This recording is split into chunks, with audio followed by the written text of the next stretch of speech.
Hello, Leo, Sun, Moon, Rising, and Venus signs. Kamusta kayo? Sana po nasa mabuti kayong kalagayan. Welcome back po sa Star Tarot. Kung bago kayo rito, welcome din kayo. Thank you sa inyong support. I truly appreciate it. God bless you all po. Una mensahe ni Leo, fellow travelers. Ayan, support is all around you. No, yan ang mensahe para sa inyo, Leo. Remind ito sa inyo. This is a reminder for you na kahit saan ka tumingin, kahit saan ka pumunta, no, Leo, whenever you need help, meron at merong mga taong susuporta sa'yo. Meron at merong mga taong tutulong sa'yo, no, Leo? Kaya wag kayong mag-hesitate na humingi ng tulong, humingi ng assistance, humingi ng gabay, no, anything that you need, no? Always remember that there are people around you that are willing to help you. Okay?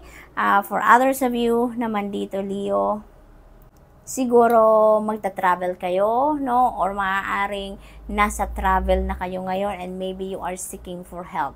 Or maybe you need some help, no? Kaya yun, lagi po ninyong tatandaan, no? Yun ang nire-remind sa inyo na message na to, na kahit saan man kayo makarating, saan kayo pumunta, whenever you need help, no?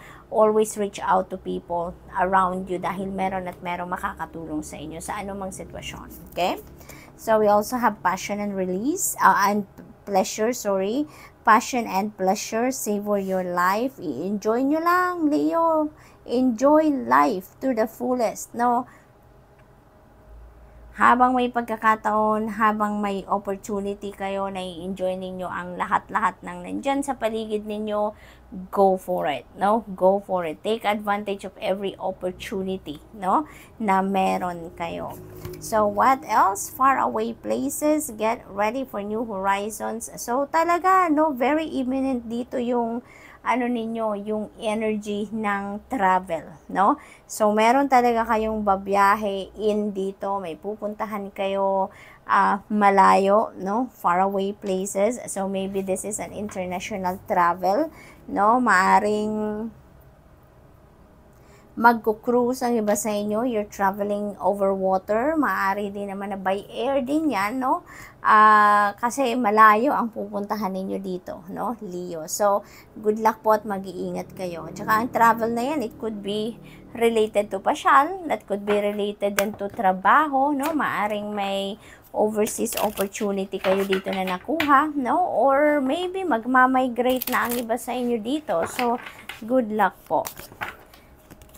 We have full energy. Ayan. So, talaga magsisimula kayo ng bagong yugto ng buhay ninyo dito. Maaring kung saan kayo papunta dito, maari talaga na trabaho yan. Magsisimula kayo ng bagong trabaho. Maaring maninirahan na talaga ko sa ibang bansa. So, that is, yung new beginning ninyo, no? Kayo dito? Parang si full energy kasi parang you're going to start something new. We're in totally new sa inyo. Totally bago ito para sa inyo. Bagong lugar, bagong environment, no? You've never been to this place before, no? Mga maaring gano'n ang ganap kung lugar or bagong lugar ang pupuntahan ninyo. So, definitely, this is an adventure for you, Leo, kasi parang magte-take risk ka dito. You are taking chances on whatever these opportunities are, no, na parating sa inyo. So, good luck po sa pagbabagong buhay ninyo dyan. We have goals. Progress is positive and personal goals will be achieved. Napakaganda. May achievement kayo dito, Leo. Maaring kayo, finally, no, yung pinakahihintay ninyo na ma-achieve ninyo ay talaga naman ngayon ay makukuha nyo na, makakamit nyo na. So, congratulations. That could be work-related, no? Career or business-related. So, congratulations then. Proposal, yay! A romantic or business opportunity is indicated. So, either or. Or maaari namang both, diba? Maaring makatanggap kayo dito ng marriage proposal or business proposal, no? Maaari din na kayo yung magpo-propose dito. Kaya, good luck din po sa inyo dyan, Leo. So, congratulations din, Kasi maglalakas ng loob na kayo ngayon na pumasok sa isang long-term commitment, and whether that is in business or in love. So, what else? We have Three of Swords. Ayan. So, for some of you dito, maaring meron kayong sadness or heartbreak dito na nararanasan, no? Sinasabi din dito sa card na there is sorrow, there is grief, no? So, maaring you have lost someone din dito, and that could be, or you have lost someone or something, no?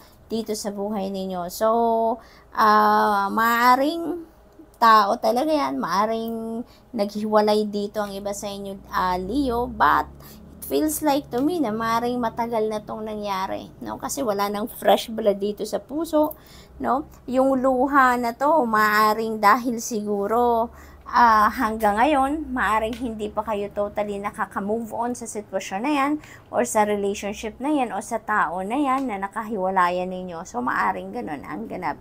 Yung heartbreak na to, yung separation na yan, not necessarily naman na sa love and romantic relationship lang yan ang pangyayari. Maaaring ang iba sa inyo, maaring sa paghihiwalay ninyo at ng inyong kaibigan, or paghihiwalay ninyo at ng ka-business partner ninyo, it could be possible as well, no? At ang separation na yan, maaaring iba-iba ang rason. Maaaring dahil sa pera, maaaring dahil sa isang kasinungalingan, you know, betrayal. It could be for any reason. But whatever the reason may be, no, sa sitwasyon na to, maaari talagang humantong yan sa isang paghihiwalay, no, ng landas ninyo.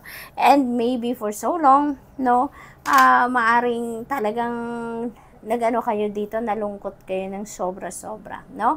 And since we have proposal dito, since we have full energy dito, it feels like to me, no, na ang pinapakita ninyo, pinapakita ng energy na to dito is you are starting fresh sa buhay ninyo. Maaring makakabangon na kayo from this Three of Swords energy, whatever this represents for you, no?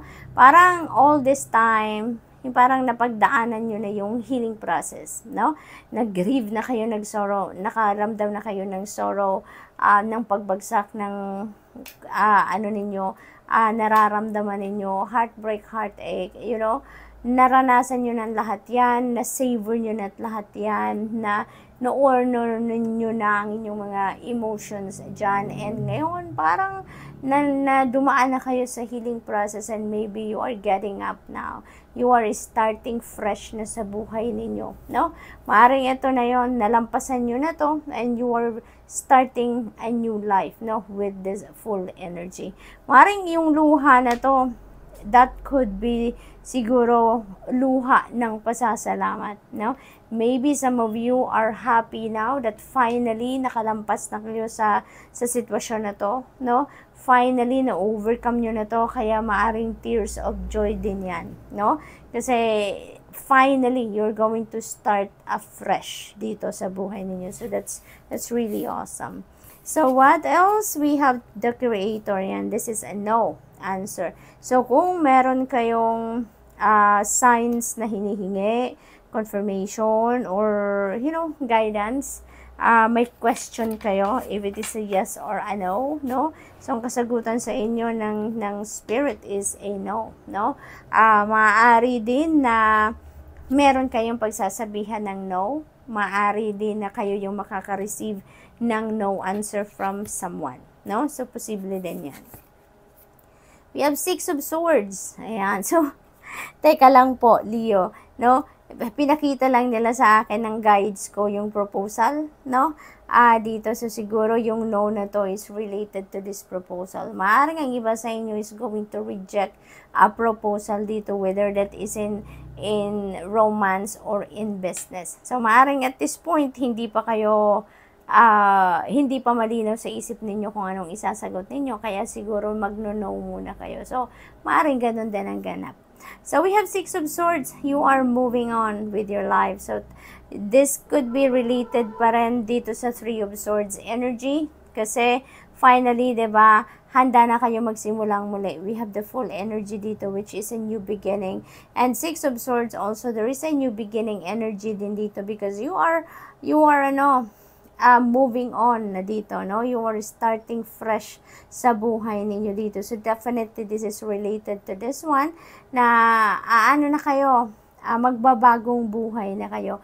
Handa na kayo dito na mag-move towards happiness, towards peace, 'di ba? Towards harmony. Kaya napakagandang bukas ang naghihintay sa inyo dito sa Six of Swords energy.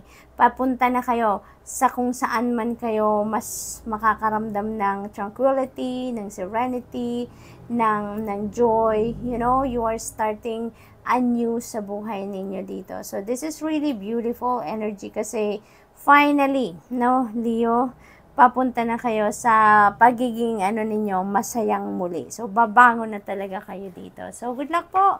And that's all I have for you for the week. Thank you for watching Love and Light. Namaste.